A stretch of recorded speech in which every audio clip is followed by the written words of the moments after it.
ka ba mu karfin jiki. Yesu Kristi ya kira mu ya so yi lo. The healing God is knocking at your door. Ọgbọrọ nọ n'ọnụ ụzọ na-akụ aka. Apa na ọgbọrọ bịa gbọba mọrịa mụ. Onye nwụrụ n'obe bịa gbọba mọrịa mụ. Chuma Adoration bịa gbọba mọrịa mụ. Wunde Mezaya bịa gbọba mọrịa mụ. Jesus!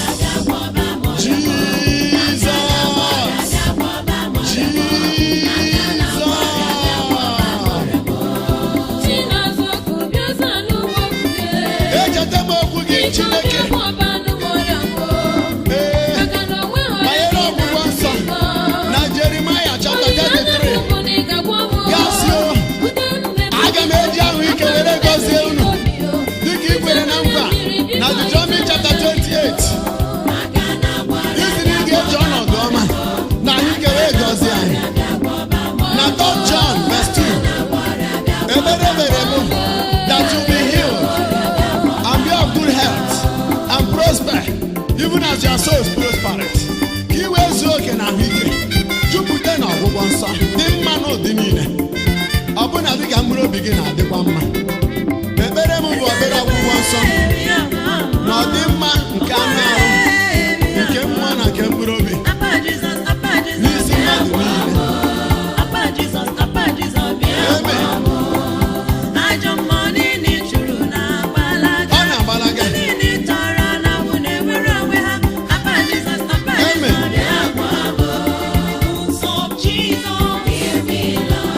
Every time the wounds of Jesus.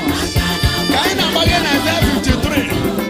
Were ọsọ na-aga na Matthew chapter 8 verse 17. Were na-aga na 1 Peter chapter 2 verse 24.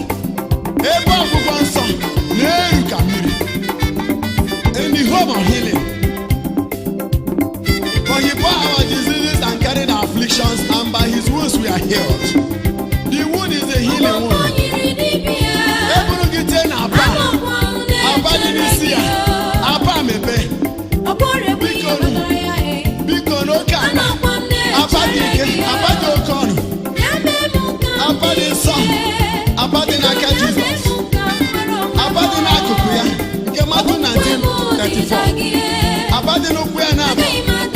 Agbapụrụ aka n'ụkwụ ya. Gbapụ ya niile ọnụ. Apa na-emepe narawa ọgwụgwọ nsọ n'aha Jizọs.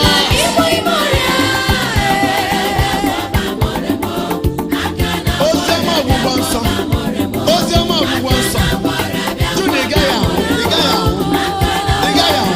Ị ga-adị. Kunie nwa mgbọrọ gawa ije n'aha Jizọs. Mgbe onye isi. Kunie hụba ụzọ n'aha Jizọs. Ihe ọma emere gị taa. Nwaanyị a gasịrị gaghị amụzi nwa. A na-etinye akpa nwa ọhụrụ n'ime gị n'ike nke mmụọ nsọ na amara nke apa Jizọs. N'ike papa bi n'igwe. Rafael.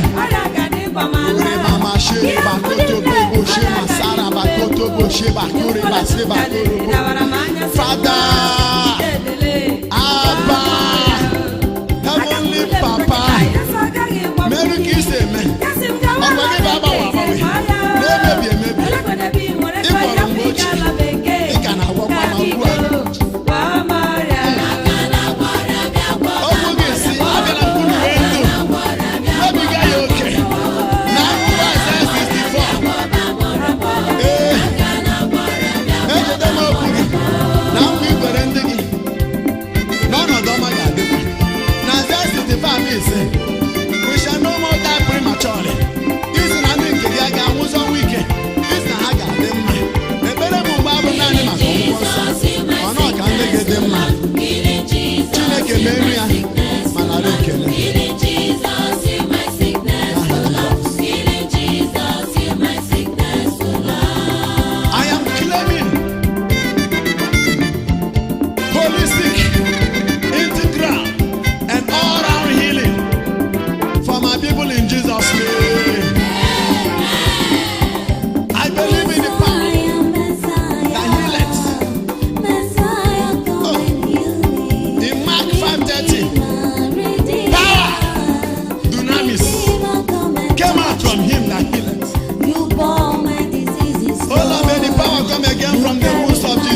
even the dead will hear the voice of God and will rise again. Oh Lord, release your healing word upon the sick in the hospital, the sick at home, the sick everywhere. In your omnipotence, you can do all things. Because the Bible says in Mark chapter 14:36 that you can do all things. In Luke chapter 1:37, Yahweh says you can do all things. In Matthew 19:26, Yahweh says you can do all things. In Zechariah chapter 8, verse 6, Yahweh says, for there is nothing impossible for you. Yahweh says, oh Lord, in Jeremiah chapter 32:17, that you can do all things. I know. Job chapter 42, verse 2 says, I know, Lord, you can do all things, and no purpose of yours can be thwarted. Healing God, begin. Please, oh Lord, please, oh Lord, I bow to your omnipotence. I bow to your omnipresence. You are everywhere. Begin to heal, oh Lord. In your omniscience, you can diagnose the cause of our diseases, and you can heal. Oh, I know you have spare parts to every part of our bodies. Oh Lord, begin to do transplantation. From heaven, create a new part. The Bible says, my Father is still working, I am still working. Oh Lord, do a new thing in the lives of my people. Heal them and be glorified in the name of Jesus. Bàbá olóore, gbogbo ohun tó ti ṣe fún mi dá. Chukwu amara nke i mere ka mma. Ọ bụ ọrịa ka ị gwọrọ, ọ ka mma. Ihe niile i mere mara mma. Ọnụ na-ekwuru m, ọnụ na-ekwuru m, omeobu m, omeobu ndị nsọ. Ọ bụ ọrịa, ọ bụ ihe kpatara ya, na-anaghị ego. Onye ọma m, ihe niile i mere amaka. Mgbe i jere nwa ogbenye anya mmiri, si n'ime ahịa bipụta ya mee ya eze, ka i mere ka mma. Oge i mere onye ogbenye, ya bụrụ onye nsọ, nke i mere ka mma. Oge ị rapụrụ oche eze na mbara igwe wee bịa n'ụwa, nke i mere ka mma. Odogwu n'agha o.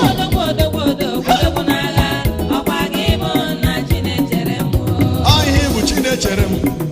Chinechere m. Chinechere m. Ọ maka o si dịrị m. Ọ na-amụrụ m anya mgbe m na-arahụ ụra. Ọ na-eburu m ụzọ ebere m azụ. Ihe banyere m na-emetụta gị n'obi. Okwu gị wee sị, in Zechariah chapter 2 verse 8, and I will make you the apple of my eyes. Ọnọdụ m asọgbuo gị. N'elu ka isi mee m onye mmehie bụ onye dị gị n'obi. Ekene dịrị gị Chukwu. In Mark chapter 7, ndị nke gị wee kwuo sị, you have done all things well. Imere ihe niile ya dị mma.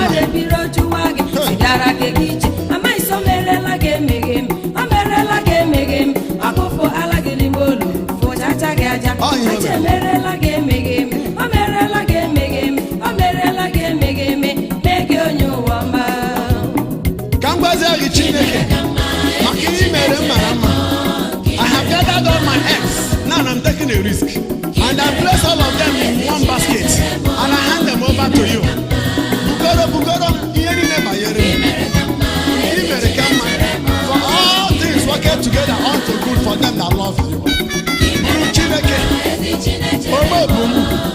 Ọ bụ gị na-echere ezinụlọ m, echere ụlọ ọrụ m, echere obodo anyị. Ebe m na-agụ akwụkwọ ị na-echere m, agaghị m echebe onwe m ọzọ. Gbaghara m n'oge niile m na-echegbusi onwe m. Olekwa ihe m ga-emenwu. Ọkwa m bụ ụlọ, ịbụ ọkpụ ụlọ, ọkpụ ite. Otu ọ masịrị gị bụba. Obi juru m n'ọṅụ.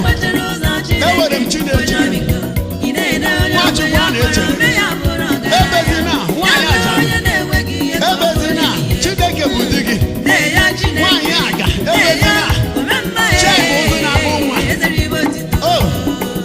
O nwere ihe dị ka na-ahụcha na amamụzebe chi anyị nọ. Ama nke o si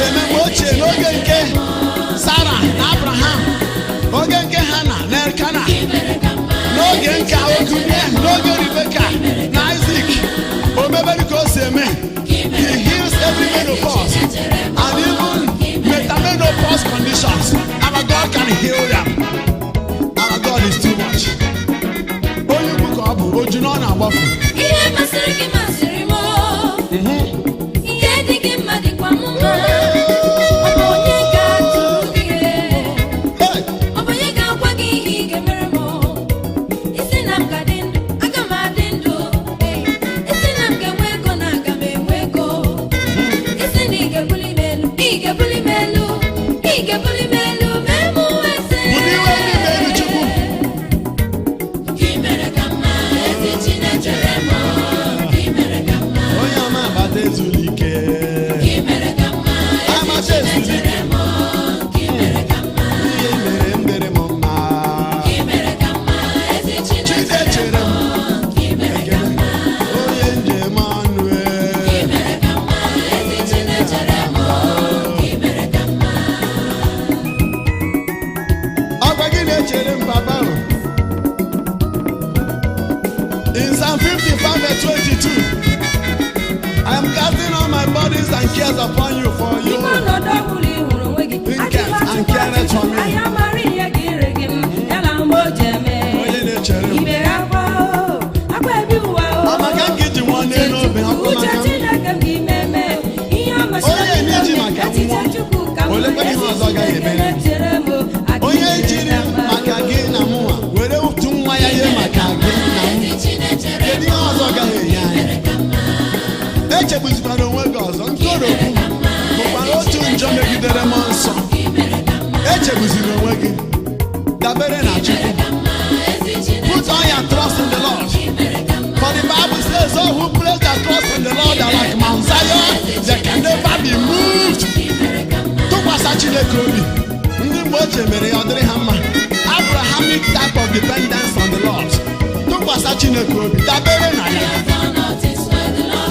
Place your head on the divine pillar. God has done all this well.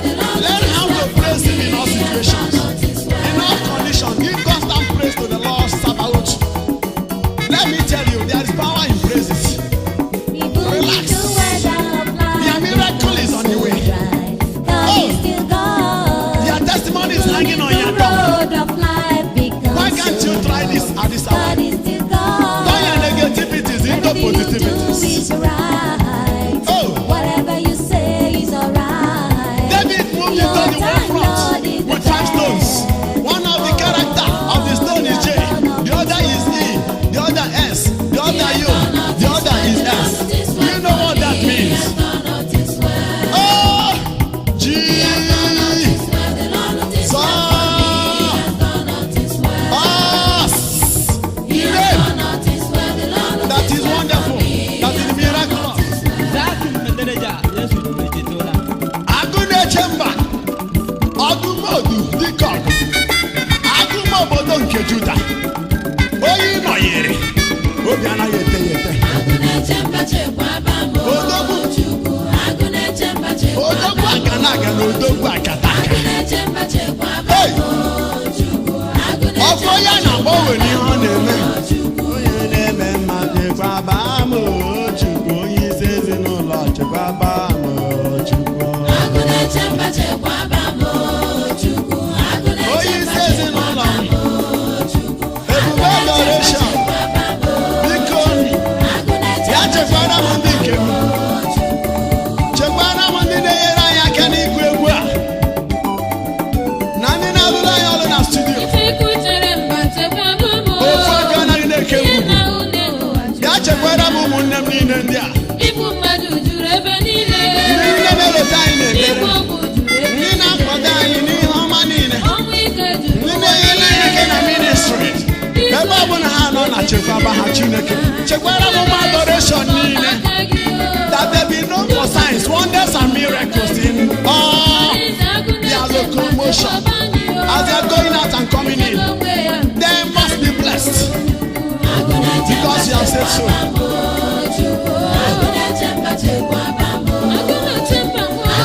Agụda Chemba Dikon. In Revelation chapter 5 verse 5, you are the Lion of the tribe of Judah. Ìwọ ni ẹkùn Juda. In Isaiah chapter 31, verses 4 and 5. Ogwu gị si o, ọ ga-ekuli dịka agụ. Ọgba akwụkwọ ogbenye chekwaba nwa gị o.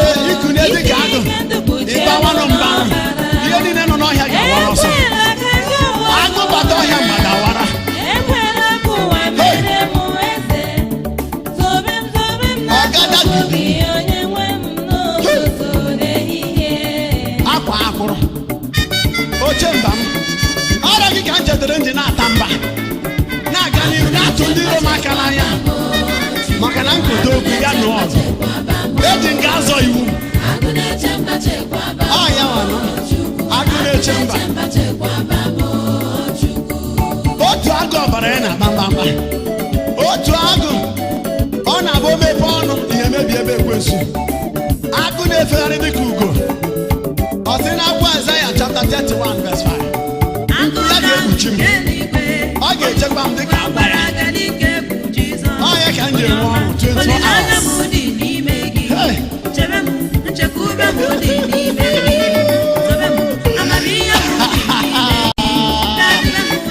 Obido gbachigo onwe n'ọchị. Ọ nọ n'igwe na-achị. Ọ gịnị ka mba niile na-emere mkpọtụ?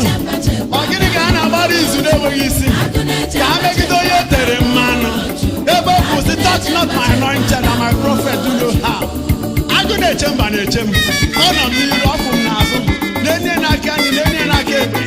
Ọ nọ n'elu, ọ nọ Enweghị m n'okpuru. ike n'elu ụwa, naanị gị bụ ike m. Eme Enweghị m ume n'ụwa, cha-cha. sọsọ gị bụ ike m. Eme Arapụrụ Chineke, ịrapụ m ọ bụ gịnị ka m ga-eme? nke m ekponu. Onye zoro n'ime gị, onye ahụ dị ka ugwu Zayọn. Oh, Amara m ị gaghị ekwe the Bible says in Obadiah, ihere wee upon Mount Zion, there shall be holiness, there shall be deliverance, oke nkume there shall be the possessing of possession. Agụ na-eche mba chekwaba m. Agụ na-eche mara n'ugwu Zion.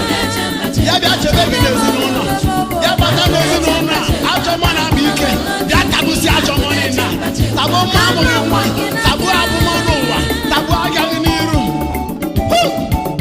Ọ nọzi n'ebe gị ugbu a, mepere ya ụzọ ka ọ bata bịa buoro gị agha. Awụsa Chineke mechie obodo lee. N'aha Jizọs. Onye nche anyị mụrụ anya ya ọkpọrọ lee. Awụsa Chineke mara ụlọ lee. Onye rụrụ ụlọ rụrụ ụlọ ya ọkpọrọ. Ị nụrụ okwu a? Mara, agụ na-eche mba omemma dede Jizọs nwa amara. Dede m. Agụ na-eche mba chekwaba m. Ome Agụ na-eche mba chekwaba m. Chekwaba m. Agụ na-eche mba chekwaba m. I look unto you, Lord. I depend on you, Lord. Chekwaba m. I am gazing unto you. Enegidere gị anya. As we are traveling now, you are the driver of my car. I plead on thy block of protection and maximum divine security.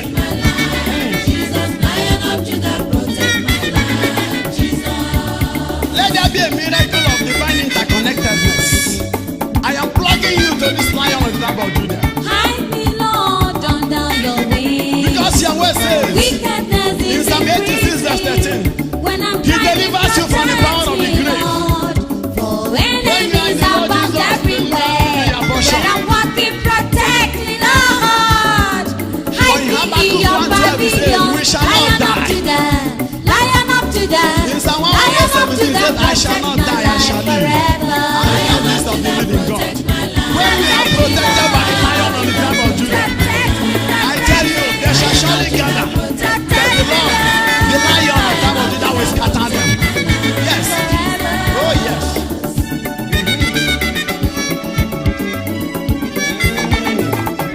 The name of the lion of the tribe of Judah, the King of glory, the mystical King. Oh, I praise him. I lift him up. Join me and begin to sing to the glory of his name. Running to his name and be protected. For even though you walk through the valleys of the shadow of death, you fear no evil. Because this lion is by your side. Dabi eluigwe nano, barika dazua, benubenuti, alano, lejeno, nono. Barka ukwu dazua, batiri sawa. Michael one name, no Uriel one name, Allah. Nafena Gabriel, no Ndajemano Deje. Unubia Weloche, no Unubia Mara.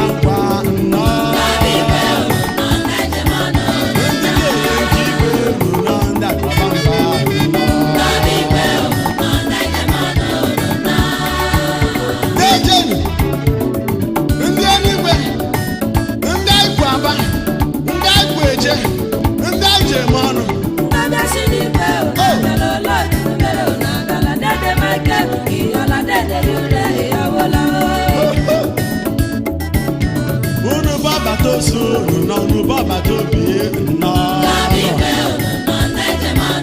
Una di aru maya manjuna di irini no. Iya ine yunu beke lo munu barangwa no. Nna ya Abraham no mami Sarah eje. Abraham na Sarah deje ndị eji okwukwe wee mara. Anyị na-asị ndị eluigwe niile deje. Ha bịara ịgọzi ndị na-enweghị olileanya. Ha bụ ngọzi wee bịa, ha bụ adị masọ wee bịa. Ihe niile si n'igwe so ha bịa na mmekọ nke ndị nsọ. Gbasapụ aka gị ka ị nara ọgwụgwọ nsọ biko. Elijah nwanne bụ na Elisha nwanne bụ na. Mami Mary na akwa mụleze deje. Ndị agha nke igwe unu na onye ọbatozu deje. Ndị agha mbara igwe unu na ike dịbụ unu na. Ndị aja aba mba unu na ndị aja aba ike unu na. Káàbọ̀ bàbá, káàbọ̀ ọmọ, káàbọ̀ ẹ̀mí ọ̀run, káàbọ̀ áńgẹ́lì. Welcome, welcome to you, Heavenly Father. Welcome, welcome to you, healing Jesus. Welcome, welcome to you, Holy Spirit. Welcome, welcome to you, Holy Trinity. Welcome. We welcome the supernatural, aerodramatic power. The heavenly people, Oh. most holy people, And give him the last prayer. people of victory, you are welcome. And the heavenly powers. Come and take and your the heavenly place. people. Come and have We your welcome seat. all of Come you. and fellowship with us. Saints and You are mothers. welcome.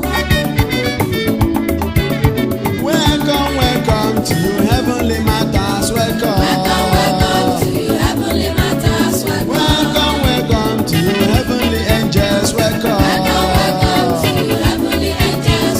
welcome, welcome to you, Mother Mary. Welcome, Welcome to you, Mother Mary. oh, welcome, welcome to you, heavenly prophets. Welcome, Welcome to you, heavenly prophets. welcome, the heavenly powers. Cherubim and seraphim. Welcome. Ministers of God, you are welcome. Agents of good news, The you Malachim. are welcome. Spirit of revelation, you are Heavenly welcome. ministers and messengers. Angels, you are welcome. You are welcome. Visited Sarah and Isaac. Heavenly warfarers. Visited Bethsaida. Brigadiers and generals in heaven. Come steady water. Field Come marshals in steady heaven, water. welcome. Welcome, welcome to you, heavenly angels. Welcome. Welcome to you, heavenly angels. Archangel Michael, welcome in Nigeria. Welcome. Welcome to you, Holy Michael. Archangel Gabriel, welcome in our families. Welcome. Welcome to you, Holy Gabriel. Archangel Uriel, welcome angel of fire. Welcome. Welcome to you, Holy Uriel. Archangel Raphael, welcome angel of healing. Welcome. Welcome to you, Holy Raphael. We need you. Powers in heaven. In this Nigeria. For change. Wicked rulers in the wicked generation must go. Fraudulent, mischievous, assassinating and autocratic hooligans in the governmental positions need to be flushed out. We need you powers in heaven to embattle and remove them. The poor are getting poorer. Come and help them. Come and bless them. Come and glorify them in Jesus' name. We have two S regnum, et potestas, et gloria in secula. Amen.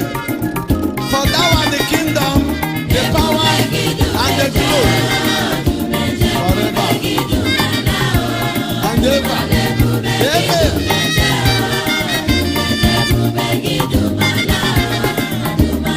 Gloria to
Ebube Gideon ji buo agha wee merie n'iro ya niile. Ebube Elaịja ji wee gbatuo ọkụ betesie ndị isi ndị amụma niile amụma asị. Ebube ka ebube. Na akwụkwọ Second Chronicles chapter 7, oge Solomon mesetere ụlọ nsọ, ebube wee sachie ebe niile. Ebube bịakwa ọzọ n'ụlọ ekpere. Ebube gbadatakwa ndị nke Chukwu ọzọ n'oge nke anyị. Ụmụ Chukwu, olee ebe ebube anyị nọ? Ọ bụ ebube agụ na-eche agụ. Ekwensu na-atụ ebube egwu.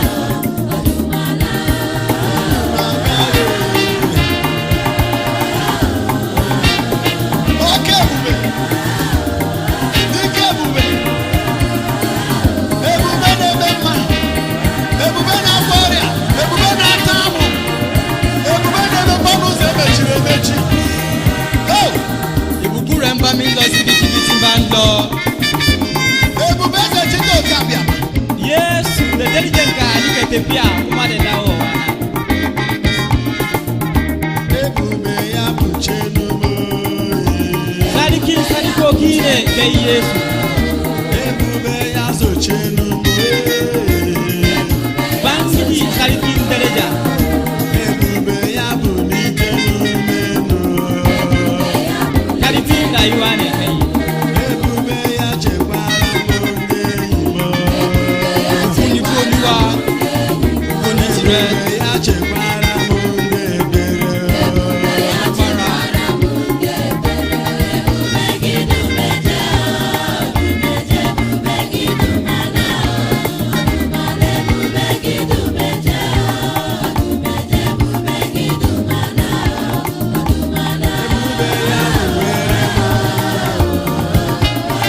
Ebube Chineke dị ndụ, bịa buwere m agha zoro ezo. Ebube bịa dowe m nsọ. Ebube, ebube, ebube. Ebube gị ezianụ m ike ekpere o. Ebube gị ezianụ m ike adị m asọ. Ebube gị hichanụ m anya mmiri o.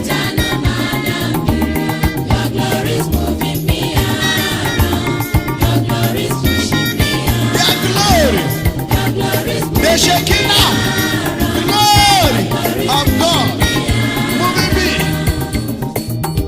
pushing me, controlling me, connecting me. Your glory, Oh, your glory is the canopy. in the glory Your of glory, and glory envelops me. Envelops the evil I am a child of glory. Father, glorify my people. Glorify your church. Glorify the ministers.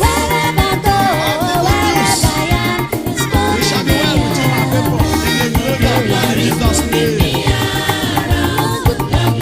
Glory. The Shekinah power of God. As the Israelites are moving to the desert, to the promised